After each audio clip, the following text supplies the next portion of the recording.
शंभू 22 साल का युवक, जिंदगी में किसी चीज की कमी नहीं, मनचाही सरकारी नौकरी मिल गई थी, रहने के लिए सरकारी क्वार्टर था, एक सुंदर लड़की से ब्याह भी हो गया था। फिर उसकी जिंदगी में अचानक ऐसा क्या हुआ जो ऐसी नौबत आ गई थी। नमस्कार, मैं हूं विनय आनंद और पुलिस फाइल्स के इस एपिसोड में आप लोगों का स्वागत करता हूं। यह कहानी है बिहार के बेगूसराय जिले की, जहां पर एक भोले भाले इंसान के साथ इतना बड़ा छलावा हुआ कि उसके अपने ही अस्तित्व पर प्रश्न चिन्ह हो गया।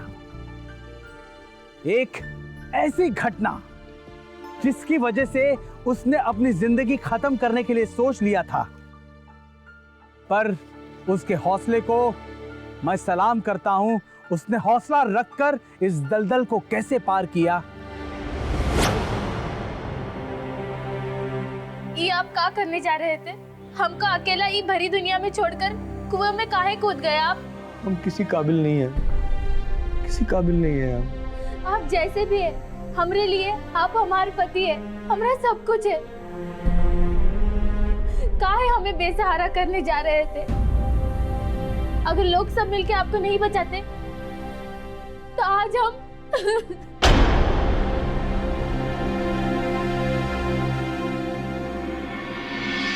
देवी जी, हमको आपके पति से जरा अकेले में बात करना है। आप जरा 2 मिनट बाहर जाएं।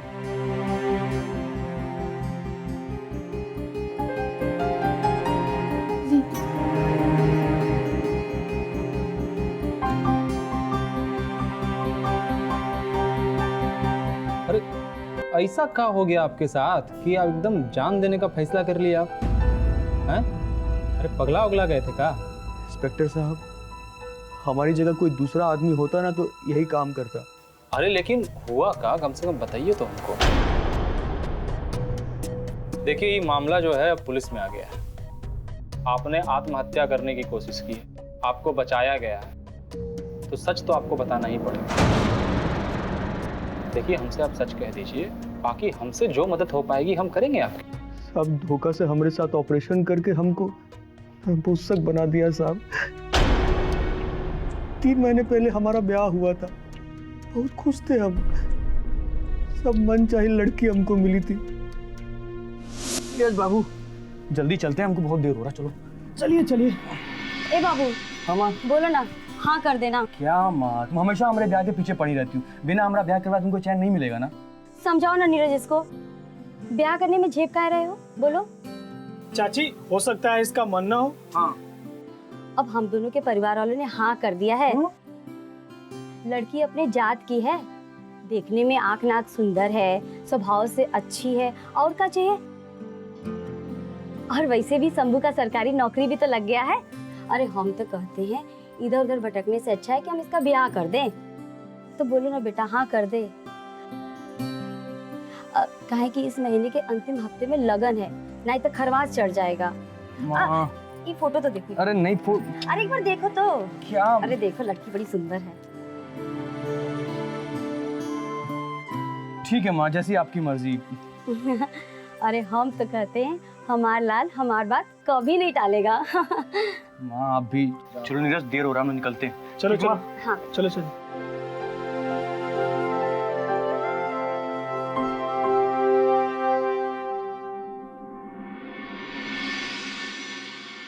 नीरज, एक बात कहें? हाँ बोलो। वो घर में हम माँ के सामने कुछ बोल नहीं पाए, मगर हमारा मन बहुत घबरा रहा है। अरे माँ बाप तो पीछे पड़े ही रहते हैं, अगर तुम्हारा मन नहीं है तो फिर। नहीं, मन है हमारा।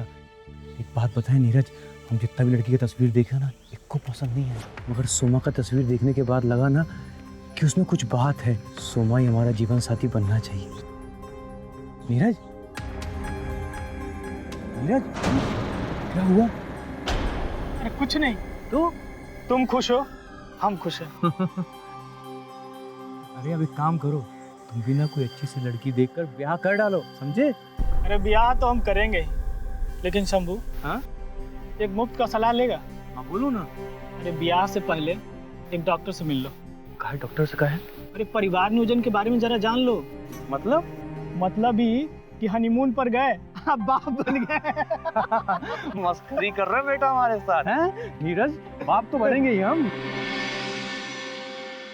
आपकी भलाई इसी में कि आप अपनी शादी रुकवा दीजिए। शादी रुकवा दे? काहे सर? बात यह है कि आपको दवा वगैरह लेना पड़ेगा। आपके निजी अंग में कुछ दिक्कत है। मतलब सर? मतलब एक ही आपका मर्दानगी दांव पे लगा हुआ है। क्या कह रहे हैं सर आप ये?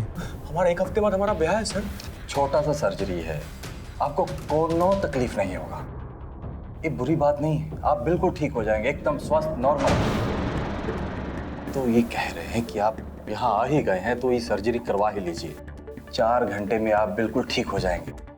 और ये बात किसी को बताने कहने लायक नहीं है। और हाँ, आप भरोसा रखिएगा, आपकी मर्दानगी का सवाल है। ठीक है सर, ठीक है। 1 महीने बाद शंभू की शादी हो गई थी और जैसा हमने बताया उसकी जिंदगी में सब सही चल रहा था। लेकिन शादी के 2 साल बाद ऐसा लगा कि उसके जिंदगी के नक्षत्र फिर गए हैं। शंभू की मां की तबीयत अचानक बिगड़ गई। शंभू की मां यह चाहती थी कि भगवान ना करे अगर उन्हें कुछ हो गया तो उनकी यही इच्छा थी कि वो शंभू के बच्चों को अपनी गोद में खिलाना चाहती थी। लेकिन भाग्य को कुछ और ही मंजूर था।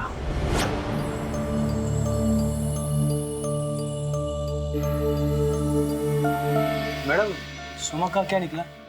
हमको तो लगता है कि हम अपना गोद में पोता नहीं खिला पाएंगे। ऐसा कुछ नहीं है। सोमा का सब चेकअप हमने कर लिया है, उसको कोई दिक्कत नहीं है और वो माँ बन सकती है। और फर्टिलिटी टेस्ट में भी सब सही निकला है। तो फिर दिक्कत क्या है मैडम? मतलब बात क्या है फिर? शंभू, तुम पढ़े लिखे लड़के हो, तुमसे एक बात कहना चाहती हूँ। जी कहिए। औरत की जांच समाज में सब कोई करवाता है, पर मर्द को अपना जांच भी करवाना चाहिए। हमरे शंभू में कोनो कमी नहीं है। दोस्त तो ये ग्रह और नक्षत्र का है। देखो, आजकल पहले जमाने वाली बात नहीं है। हर चीज का इलाज है, पर एक बार जांच करवाना जरूरी है ना। हम समझते हैं मैडम, ठीक है, हम अपनी जांच कल करवा लेंगे। ये का कर रहे बेटा? हाँ, जमाना का बोलेगा? माँ, जमाने का इन सब से क्या लेना देना? और वैसे भी सब दकियानुसी बातें हैं। मैडम, हम डॉक्टर साहब से मिल लेंगे। पावर हाउस चौक के पास में डॉक्टर R.K. श्रीवास्तव है। जी। उनसे जाके मिलना और मेरे बारे में बताना, बाकी मैं उनको सब समझा दूंगी। जी मैडम।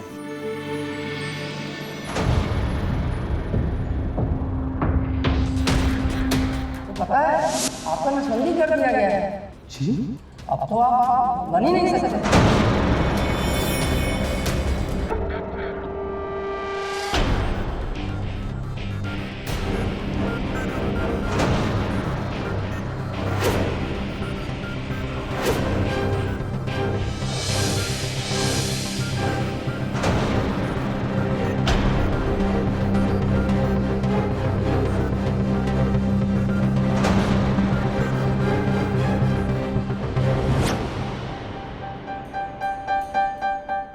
तो धोखाधड़ी है।